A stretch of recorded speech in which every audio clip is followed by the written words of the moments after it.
Hello, I want to give you a little disclaimer before you start this video. This video is not any lesson or any teaching that I'll give you.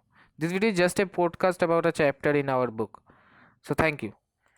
If this audiobook somehow helped you, please like, share and subscribe. Thank you. 1. The Age of Social Change. In the previous chapter, you read about the powerful ideas of freedom and equality that circulated in Europe after the French Revolution. The French Revolution opened up the possibility of creating a dramatic change in the way in which society was structured. As you have read, before the 18th century, society was broadly divided into states and orders, and it was the aristocracy and church which controlled economic and social power. Suddenly, after the revolution, it seemed possible to change this. In many parts of the world, including Europe and Asia, new ideas about individual rights and who controls social power began to be discussed. In India, Raja Rammohun Roy and Dhiraju talked of the significance of French Revolution, and many others debated the ideas of post-revolutionary Europe. The developments in the colonies in turn reshaped these ideas of societal change. Not everyone in Europe, however, wanted a complete transformation of society. Responses varied from those who accepted that some changes were necessary but wished for a gradual shift, to those who wanted to restructure society radically. Some were conservatives, others were liberals or radicals. What did these terms really mean in the context of this time? What separated these strands of politics and what linked them together? We must remember that these terms do not mean the same thing in all contexts or not all time. We'll look briefly at some of the important political traditions of the 19th century and see how they influenced change. Then we will focus on the historical event in which there was an attempt at a radical transformation of society. Through the revolution in Russia, socialism became one of the most significant and powerful ideas to shape society in the 20th century. 1.1 Radicals and Conservatives and Liberals. One of the groups which looked to change society were the liberals. Liberals wanted a nation which tolerated all religions. We should remember that at this time, European states usually discriminated in favor of one religion or another. Britain favored the Church of England. Austria and Spain favored the Catholic Church. Liberals also opposed the uncontrolled power of dynastic rulers. They wanted to safeguard the rights of individuals against governments.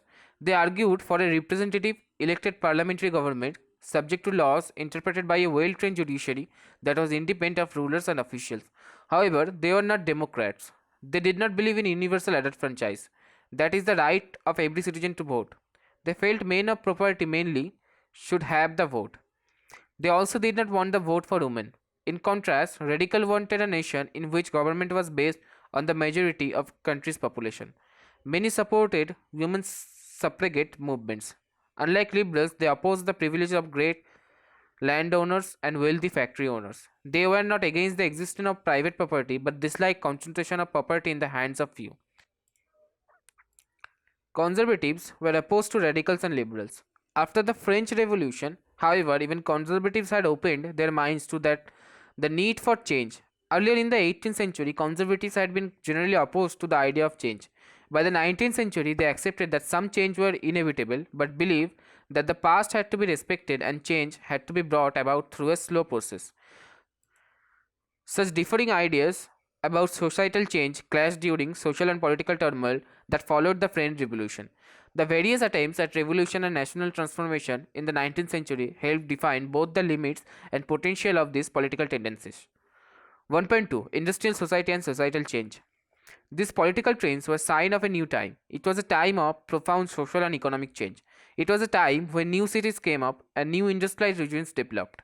Railways expanded and the Industrial Revolution occurred. Industrialization brought men, women, and children to factories. Work hours were often long and wages were poor. Unemployment was common, particularly during times of low demand for industrial goods. Housing and sanitation were problems since towns were growing rapidly.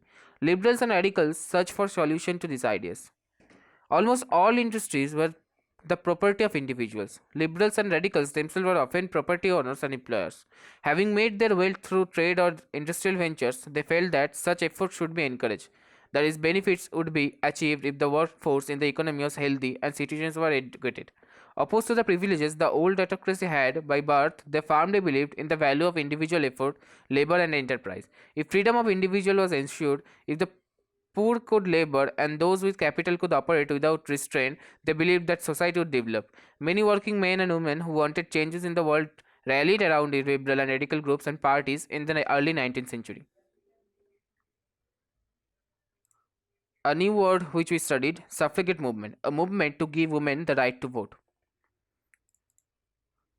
Some nationalists, liberals, and radicals wanted revolution to put an end to the kind of governments established in Europe in 1815. In France, Italy, Germany, and Russia, they became revolutionaries and worked to overthrow existing monarchs. Nationalists talked of revolution that would create a nation where all citizens would have equal rights. After 1815, Giuseppe Mazzini, an Italian nationalist, conspired with others to achieve this in Italy. Nationalists elsewhere, including India, read his writings.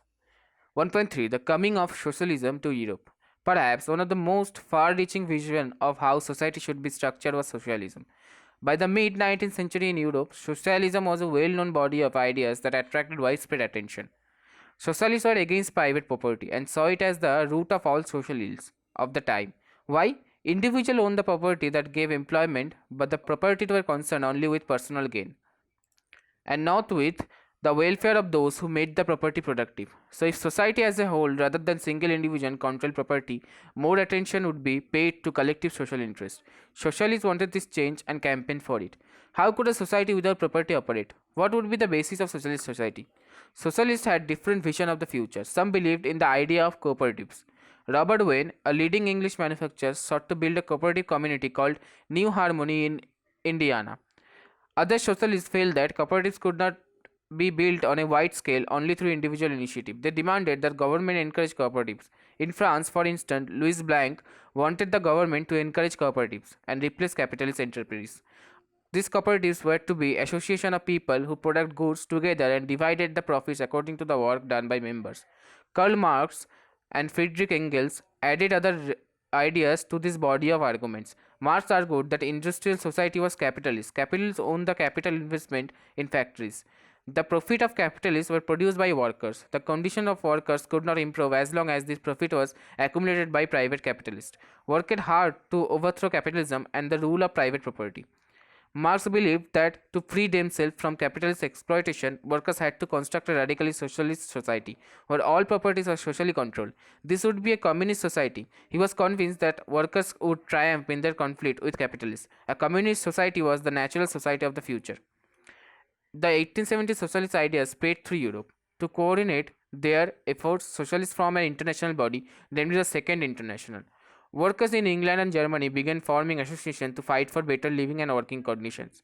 They set up funds to help members in time to distress and demanded reduction of working hours and right to vote. In Germany, this association worked closely with Social Democratic Party and helped it win parliamentary seats. By 1905, socialists and trade unions formed a Labour Party in Britain and Socialist Party in France. However, till 1914, socialists never succeeded in forming a government in Europe.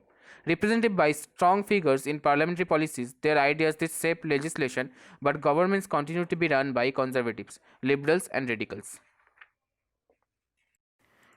2. The Russian Revolution. In one of the least industrialized of European states, this situation was reversed. Socialists took over the government in Russia through the October Revolution of 1917. The fall of monarchy in February 1917 and the events of October are normally called the Russian Revolution. How did this come about? What were the social and political conditions in Russia when the revolution occurred? To answer this question, let us look at Russia a few years before the revolution. 2.1 The Russian Empire in 1914. In 1914, Tsar Nicholas II ruled Russia and its empire. Besides the territory around Moscow, the Russian Empire included current-day Finland, Latvia, Lithuania, Estonia, parts of Poland, Ukraine, and Belarus. It stretched to the Pacific and comprised today's Central Asian states, as well as Georgia, Armenia, and Azerbaijan. The majority religion was Russian Orthodox Christianity, which had grown out of the Greek Orthodox Church, but the empire also included Catholics, Protestants, Muslims, and Buddhists. 2.2 Economy and Society. At the beginning of the 20th century, the vast majority of Russian people were agriculturists. About 85% of the Russian Empire's population earned their living from agriculture. This proportion was higher than in most European countries. For instance, in France and Germany, the proportion was between 40% and 50%. In the empire, cultivators produced for the market as well as for their own needs, and Russia was a major exporter of grain. Industry was found in pockets. Prominent industrial areas were St. Petersburg and Moscow. Craftsmen undertook much of the production, but large factories existed alongside craft workshops. Many factories were set up in 1890s when Russia's railway network was extended and foreign investment in industry increased. Coal production doubled and iron and steel output quadrupled. By the 1900s, in some areas, factory workers and craftsmen were almost equal in number. Most industry was the private property of industrialists. Government supervised large factories to ensure minimum wages and limited hours of work.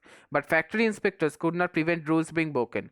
In craft units and small workshops, the working day was sometimes 15 hours compared with 10 or 12 hours in factories. Accommodation varied from rooms to dormitories. Workers were divided in social groups. Some had strong links with the villages from which they came. Others had settled in cities permanently. Workers were divided by skill. A metal worker of St. Petersburg recalled metal workers considered themselves aristocrats among the other workers. Their occupation demanded more training and skill. Women made up 31% of factory labor force by 1914, but they were paid less than men, between half and three-quarters of a man's wage. Division among workers showed themselves in dress and manners too. Some workers formed associations to help members in times of unemployment or financial hardship, but such associations were few. Despite divisions, workers did unite to strike shop when they disagreed with employees about dismissals or work conditions. These strikes took place frequently in the textile industry during 1896 to 1897 and in the metal industry during 1902. In the countryside, peasants cultivated most of the land, but the nobility, the crown, and the Orthodox Church owned large properties. Like workers, peasants too were divided. They are also deeply religious, but except in a few cases, they had no respect for the nobility. Nobles got their power and position through their services to the Tsar, not through local popularity. This was unlike France, where during the French Revolution in Brittany, peasants respected nobles and fought for them. In Russia, peasants wanted the land of the nobles to given to them. Frequently, they refused to pay rent and even murdered landlords. In 1902, this occurred on a large scale in South Russia, and in 1905, such incidents took place all over Russia. Russian peasants were different from other European peasants in another way. They pooled their land together periodically with their commune, divided it according to the needs of individual families. Socialism in Russia. All political parties were illegal in Russia before 1940. The Russian Social Democratic Workers' Party was founded in 1898 by socialists who respected Marx's ideas. However, because of government policing, it had to operate as an illegal organization. It set up a newspaper, mobilized workers, and organized strikes. Some Russian socialists felt that Russian peasants' custom of dividing land periodically made them natural socialists. So, peasants, not workers, would be the main force of the revolution, and Russia could become socialist more quickly than other countries. Socialists were active in the countryside through the late 19th century. They formed the Socialist Revolutionary Party in 1900. This party struggled for peasants' rights and demanded that land belonging to nobles be transferred to peasants. Social Democrats disagreed with socialist revolutionaries about peasants. Lenin felt that peasants were not a united group. Some were poor, others were rich. Some worked as laborers while others were capitalists who employed workers. Given this differentiation within them, they could not all be part of a socialist movement.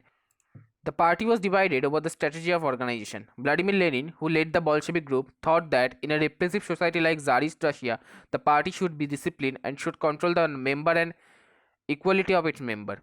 Other Mensheviks thought that party should be open to all, as in Germany.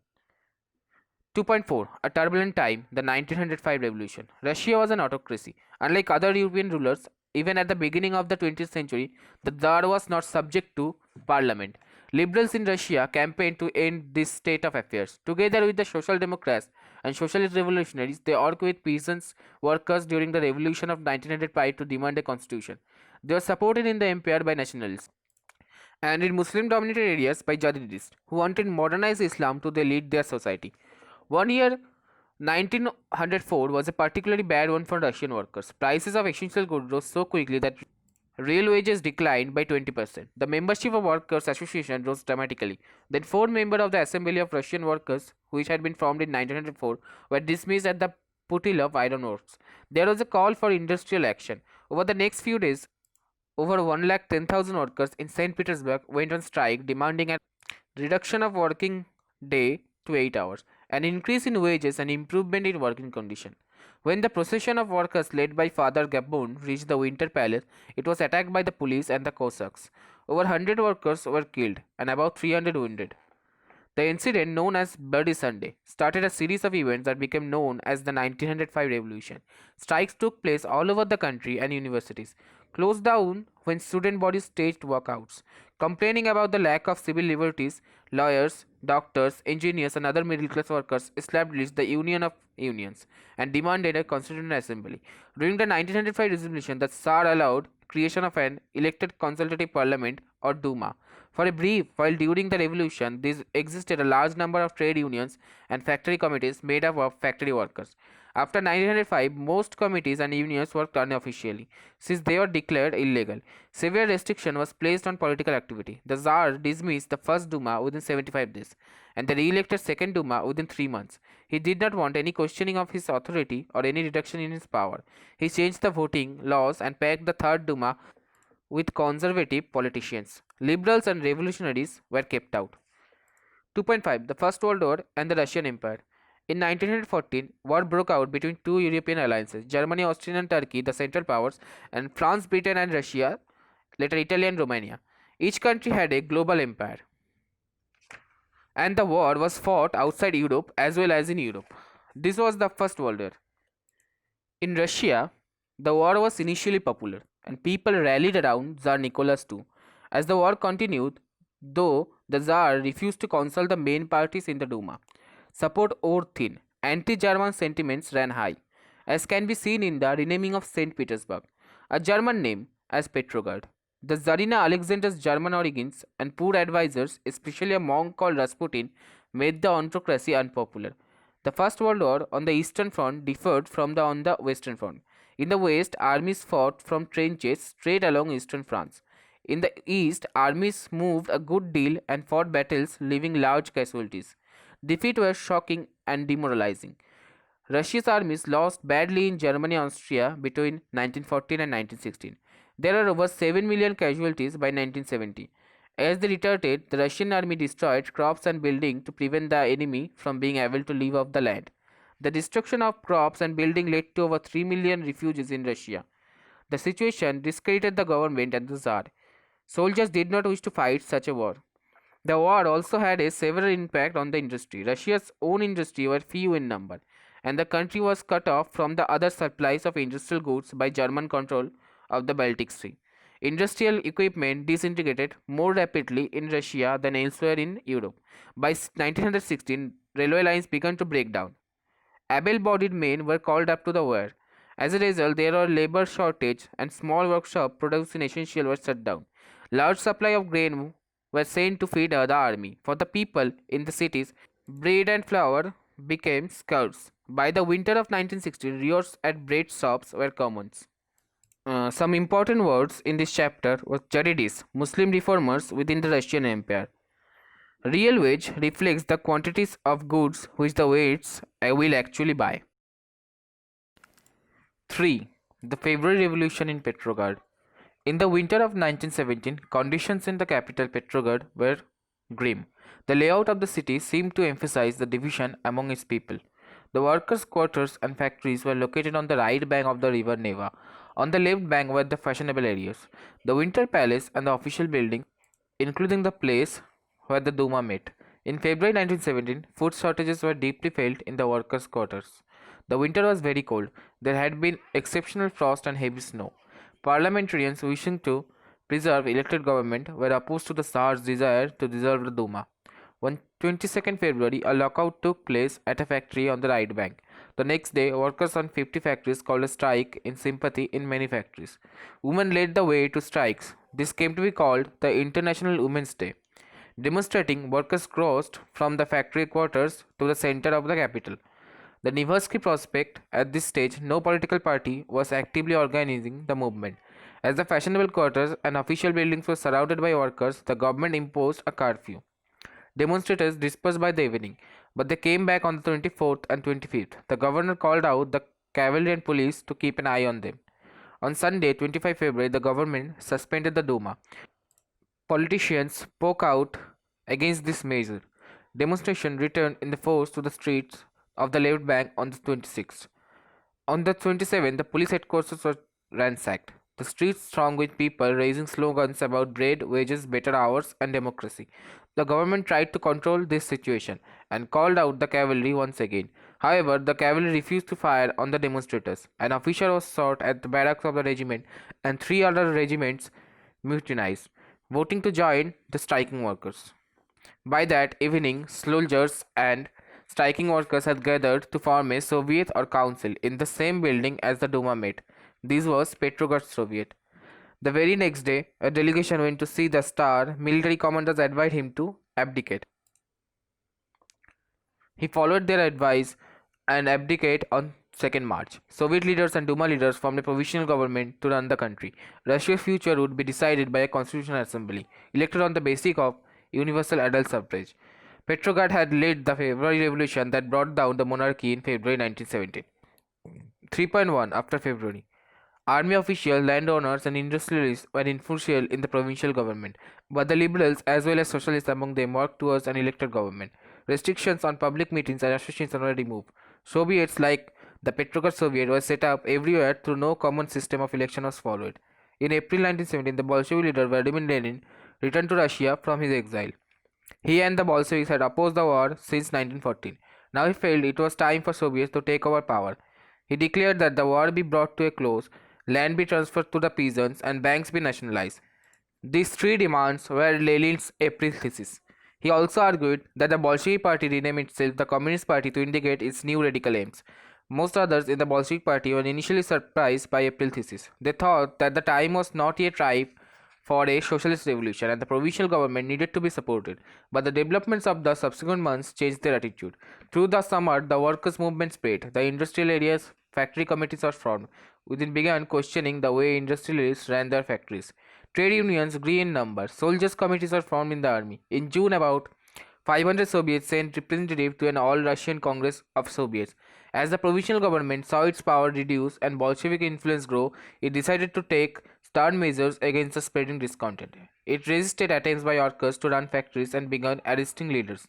Popular demonstrations staged by the Bolshevik in July 1917 were sternly suppressed. Many Bolshevik leaders had to go into hiding or flee. Meanwhile, in the countryside, peasants and their socialist revolution leaders pressed for a redistribution of land. Land committees were formed to handle this. Encouraged by the socialist revolutionaries, peasants seized land between July and September 1917. 3.2 The Revolution of October 1917. As the conflict between the provincial government and the Bolshevik grew, Lenin feared that provisional government would set up a dictatorship. In September, he began discussion for an uprising against the government. Bolshevik supporters in the army, Soviet and factories were brought together. On 16 November 1917, Lenin persuaded the Petrograd Soviet and the Bolshevik Party to agree to a socialist seizure of power. A military revolutionary committee was appointed by the Soviet and Leon Trotsky to organize the seizure. The date of the event was kept a secret. The uprising began on 24 October. Sensing trouble, Prime Minister Kerensky had left the city to summon troops. At dawn, military men loyal to the government seized the building of two Bolshevik newspapers. Pro-government troops were sent to take over telephone and telegram offices to protect the Winter Palace. In a swift response, the Military Revolutionary Committee ordered its supporters to seize government office and arrest ministers. Late in the day, the ship Aurora shelled the Winter Palace. Other vessels sailed down the Neva and took over various military points. By nightfall, the city was under the committee's control, and the ministers had surrendered. At a meeting of the All-Russian Congress of Soviet in Petrograd, the majority approved the Bolshevik action. Uprising took place in other cities. There were heavy fighting, especially in Moscow, but by December, the Bolshevik controlled the Moscow-Petrograd area. Some important dates: 1850 to 1880s, debates over socialism in Russia. 1898, formation of the Russian Social Democratic Workers' Party. 1905, the Bloody Sunday and the Revolution of 1905. 1917, 2nd March, abdication of the Tsar. 24 October, Bolshevik uprising in Petrograd. 1918 to 1920, the Civil War. 1919, formation of Comintern. 1929, beginning of collectivization. 4. What changed after October? The Bolsheviks were totally opposed to private property. Most industry and banks were nationalized in November 1917. This meant that the government took over ownership and management. Land was declared social property, and peasants were allowed to siege the land of the nobility. In cities, Bolshevik enforced the partition of large houses according to family requirements. They banned the use of the old titles of aristocracy. To assert the change, new uniforms were designed for the army and officials. Following a clothing competition organized in 1918, when the Soviet hat was chosen, that is called Bundinovka. The Bolshevik Party was renamed the Russian Communist Party in November 1917. The Bolsheviks conducted the election to the Constituent Assembly, but they failed to gain majority support. In January 1918, the Assembly rejected Bolshevik measures and Lenin dismissed the Assembly. He thought the All-Russian Congress of Soviet was more democratic than an assembly, elected in uncertain conditions.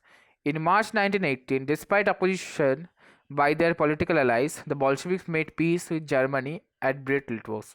In the years that followed, the Bolsheviks became the only party to participate in the election to the All-Russian Congress of Soviets, which became the parliament of the country, and Russia became a one-party state.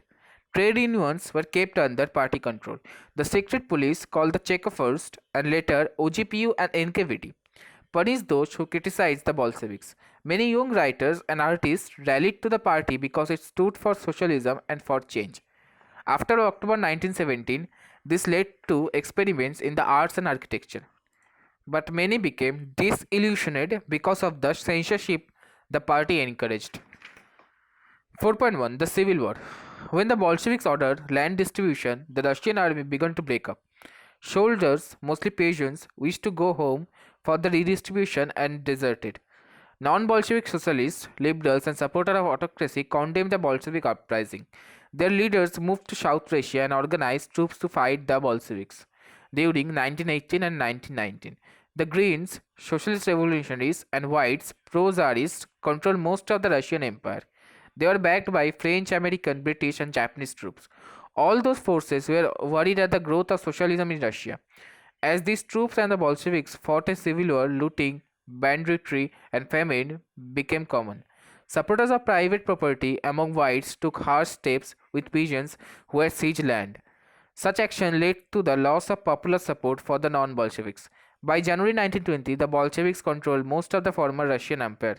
They succeeded the cooperation with non-Russian nationalities with Muslim Jihadist cooperation did not work where Russian colonies themselves turned Bolsheviks.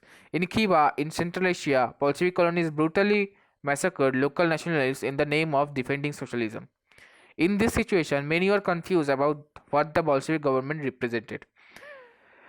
Partly to remedy this, most non-Russian nationalists were given political autonomy in the Soviet Union, the state the Bolsheviks created from the Russian Empire in December 1922. But since this was combined with unpopular politics that the Bolsheviks forced the local government to follow, like the harsh discouragement of nomadism, attempt to win over different nationalities were only partly successful. New words. Some new words we learn in this chapter. Autonomy, the right to govern themselves. Nomadism, lifestyle of those who do not live in one place but move from area to area to earn their living. 4.2 Making a socialist society. During the Civil War, the Bolsheviks kept industries and banks nationalized. They permitted peasants to cultivate the land they had been socialized. Bolsheviks used confiscated land to demonstrate what collective work could be. A process of centralized planning was introduced. Officials assessed how the economy could work and set targets for a 5-year period. On this basis, they made the 5-year plans. The government fixed all prices to promote industrial growth during the first two plans, 1927 to 1932 and 1933 to 1938. Centralized planning led to economic growth. Industrial production increased between 1929 and 1933 by 100% in the case of oil, coal and steel. New factory cities came into being. However, rapid construction led to poor working conditions in the city of Magnitogorsk. The construction of steel plant was achieved in 3 years. Workers lived hard lives and the result was 550 stoppages of work in the first year alone. In living quarters in the winter time at 40 degrees below, people had to climb down from the 4th floor and dash across the street in order to go to the toilet. An extended schooling system developed and arrangements were made for factory workers and peasants to enter universities. Creches were established in factories for the children of women workers. Cheap public health care was provided. Model living quarters were set up for workers. The effort of all this was uneven, though, since government resources were limited. 4.3 Stalinism and Collectivization. The period of early planned economy was linked to the disasters of the collectivization of agriculture. By 1927 to 1928, towns in Soviet Russia are facing an acute problem of grain supplies. The government fixed prices at which grain must be sold, but the peasants refused to sell their grain to government buyers at these prices. Stalin, who headed the party after the death of Lenin, introduced farm emergency measures. He believed that rich peasants and traders in the countryside were holding stocks in the hope of higher prices. Speculation had to be stopped and supplies confiscated. In 1928, party members toured the grain producing areas, supervising enforced grain collection and raiding kulaks, the name for well-to-do peasants. As storage continued, the decision was taken to collectivize farms. It was argued that grain shortages were partly due to the small size of holding. After 1917, land had been given over to peasants. This small-sized peasant farm could not be modernized to develop modern farms and run them along industrial lines with machinery. It was necessary to eliminate kulaks, take away land from peasants, and establish state-controlled large farms. What followed was Stalin's collectivization program. From 1929, the party forced all peasants to cultivate in collective farms. The bulk of land and implements were transferred to the ownership to collective farms. Peasants worked on the land and the kolkhoz's profit was shared. Enraged, peasants was resisted the authorities and destroyed their livestock. Between 1929 and 1931, the number of cattle fell by one-third. Those who resisted collectivization were severely punished. Many were deported and exiled.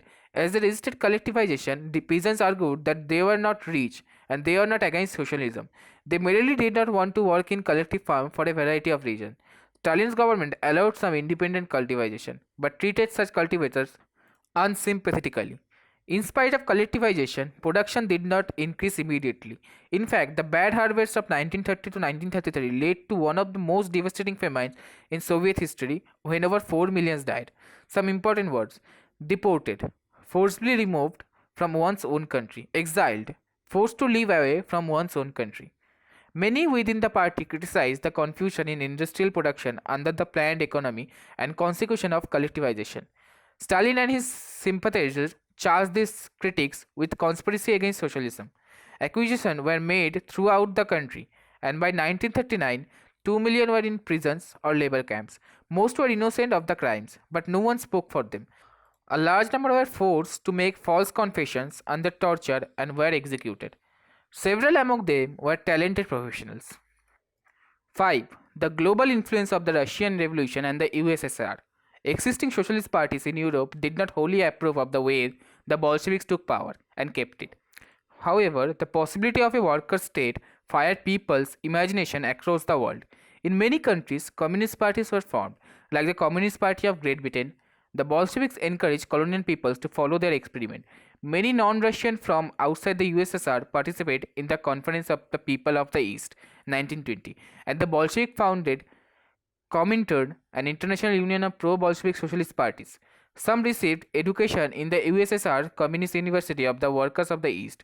By the time of the outbreak of the Second World War, the USSR had given socialism a global face and world stature. Yet by the 1950s, it was acknowledged within the country that the style of government in the USSR was not in keeping with the ideals of the Russian Revolution. In the world socialist movement too, it was recognized that all was not well in the Soviet Union. A backward country had become a great power. Its industries and agriculture had developed and the poor was being fed. But it had denied the essential freedoms to its citizens and carried out its developmental project through repressive policies. By the end of the 20th century, the international reputation of the USSR as a socialist country had declined, though it was recognized the socialist ideas still enjoyed respect among its people. But in each country, the ideas of socialism were rethought in a variety of different ways.